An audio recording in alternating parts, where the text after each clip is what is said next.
You've been watching Atlanta content now for what? 6 months?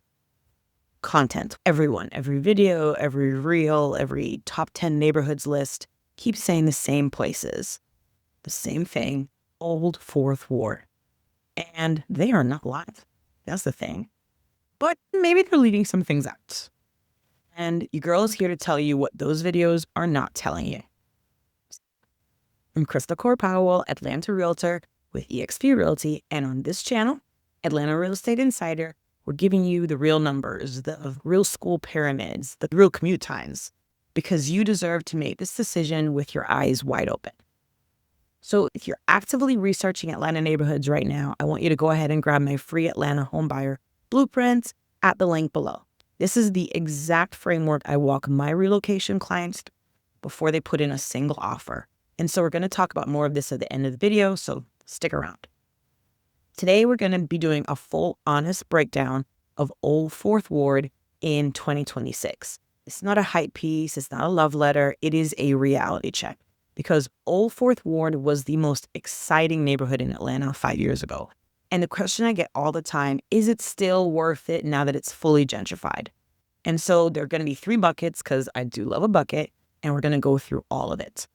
So number 1, what it actually costs now in 2026. 2, what you're actually buying. And 3, who is this neighborhood actually for? And just as importantly, who should probably look somewhere else? So let's get started. All right, so bucket number 1. So listen, I'm not going to soft pedal this. Old Fourth Ward is expensive. Not for Atlanta expensive, it's just expensive. The median sale price for a single-family home in Old Fourth Ward right now is sitting somewhere around $650,000 to $700,000. And that number has not softened the way that some other parts of Metro Atlanta have softened. And because the Beltline doesn't care about interest rates is really the big thing. People they still want to be there. They want to be here by the Beltline. So if you're in a townhouse condo market, which is actually the majority of the housing stock in Old Fourth Ward, you're looking at a price per square foot ranging from maybe $275 to $3 depending on the building and how recent the renovation was done. In condos, you're going to always have to budget, especially in this area, for higher HOAs. We're talking $300 to $600 a month in most buildings. Some of the newer developments are even higher because they have certain amenities that are just very attractive. And that is some significant money on top of your mortgage. So you want to make sure you know what that listing's not telling you, because the HOA line on Zillow is super easy to scroll by and hard to absorb once you've actually landed on a deal. So now, the Beltline effect is real. Properties that are within 3 blocks of the Beltline trail, so like a very short walk, anywhere that has that Beltline access, those are consistently selling at a premium, sometimes 8 to 12% above comparable properties that are just slightly further away from the direct trail. Literally, anything over half a mile, you'll see the price come down a little bit. And that premium has been really sticky even as the broader market in Atlanta has cooled. So when you're comparing listings, that's the question you got to ask. Is this priced as a Beltline property, or is it just using the Beltline in the marketing? Because that distinction matters, right? Because that's a negotiation tool for you, the buyer. And that's definitely a difference. Now, let's talk about what the price is actually getting you, because there is a real value argument here. Old Fourth Ward may be the most walkable neighborhood in Atlanta. And I say that as someone who loves that entire corridor from like Midtown down to Jonesboro, that like southern side of Atlanta. That's like that's where I live. That's really the part of town that I spend the most time in. And Old Fourth Ward is genuinely in a category by itself for walkability. Because Atlanta overall, I don't think was ever really set up to be like a walkable city. But as we're growing as a city, there's definitely more walkability that's happening. We're modernizing, we're developing, we're realizing that people don't want to sit in their cars and that Atlanta traffic is fun. So people are looking for alternatives. So why is it so great? Why is it so walkable? So you have Ponce City Market, which is not just a food hall. It's literally an anchor for the neighborhood. There's grocery, there's restaurants, there's rooftop, there's a farmer's market. You can meet most of your basic errands without having to get in your car. And that for a lot of people is really attractive.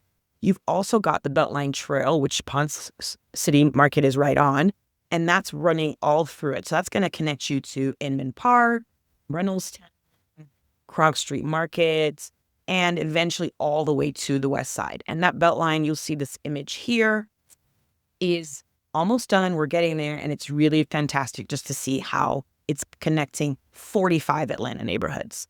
On a Saturday morning, though, that trail is packed. It's Atlanta's living room, and you are a step away from it. So it's awesome. Like, it's a great place to meet friends and hang out and get the energy of the city. Restaurant density is also exceptional. You've got Stable House, you've got Little Trouble, and these are places that I hope are still around by the time you watch this video, because restaurants come and go like in any major city. And you've got some of the places, though, that people are going to drive across Atlanta to eat at, and you can walk there. And here is the number that matters. Old Fourth Ward has a walk score in the low 80s in Atlanta. That's almost unheard of in Atlanta. Atlanta's a car city. I said it before, I'll say it again. It's a car city, and this neighborhood is the exception. So now let's talk commute. So if you're working in Midtown or downtown, you are 10 to 15 minutes by car in off-peak hours. So you're around the corner. On the line or by bike, you can get to Ponce or Peachtree, probably Ponce. And on the Beltline or by bike, you can get to Ponce and Peachtree in under 20 minutes. This is genuinely a neighborhood where some people park their car on weekdays and they just don't use it. If you work in Buckhead, you're going to budget maybe 25 to 35 minutes, depending on the 400. And if you work outside the perimeter, Alpharetta, Marietta, perimeter center area, listen, the location convenience is going to disappear pretty fast. You're trading square footage and suburb schools for urban lifestyle. And that's the trade-off. And I just want to make sure you're seeing that clearly. The other thing you're buying with neighborhood is a neighborhood with identity. Old Fourth Ward has history. Atlanta has a lot of history. And this is where Dr. Martin Luther King Jr.'s birthplace. Old Fourth Ward has that kind of history. This is Dr. Martin Luther King Jr.'s birthplace.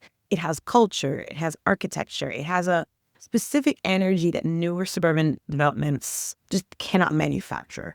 And if that matters to you, and for a lot of people it genuinely does, you can feel that like energy the moment you walk around. This section is the section I think most YouTube videos skip. And it's the important one. Old Fourth Ward is genuinely a great fit for you if you're a young professional, single, or a couple relocating to Atlanta for work in Midtown or downtown.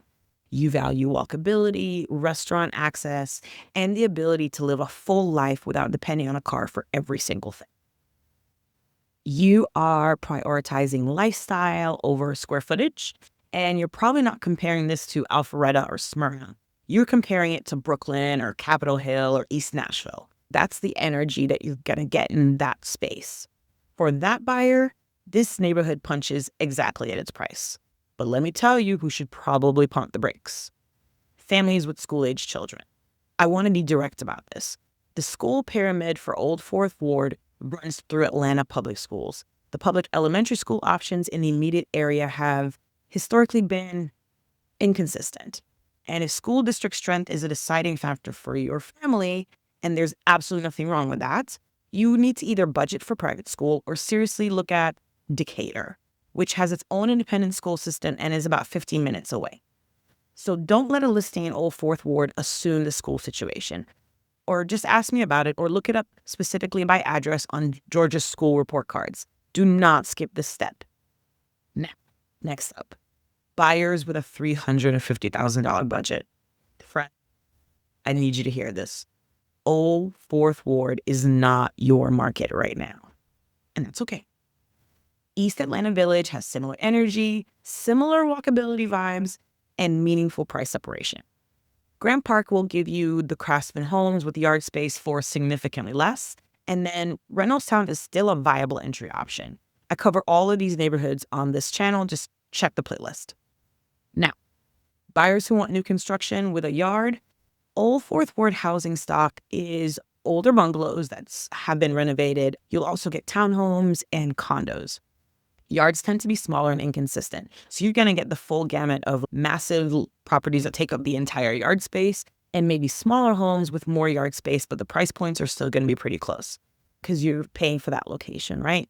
New builds exist, but they're infill and they're definitely priced accordingly. And if you're moving from a house in the burbs and your expectation is a garage and a back deck, manage that expectation before you fall in love with the Beltline.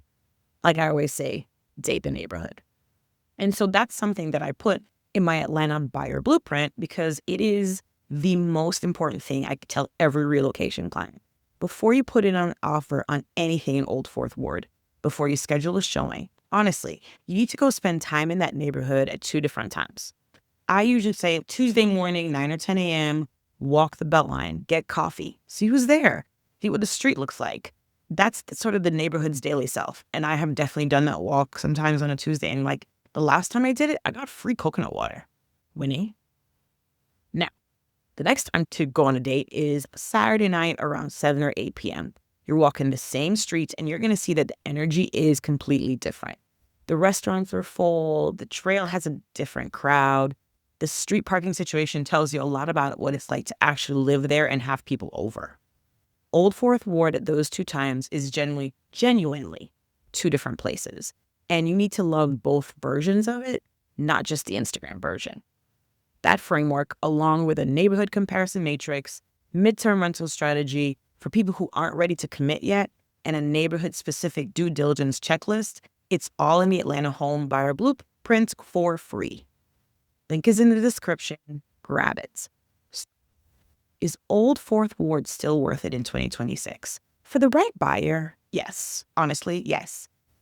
It is the most walkable, most connected, most lifestyle complete neighborhood in this part of Atlanta. The price is real. The trade-offs are real. But the value proposition for a certain type of buyer, that's also pretty real. The goal is not to be dazzled. The goal is to be informed. Grab the blueprint, do your visits, and if you want to talk through whether Old Fourth Ward specifically fits your situation, the consultation link is also in the description. Remember, strategy, not stress. Thanks for watching, and make sure you know what the listing is not telling you.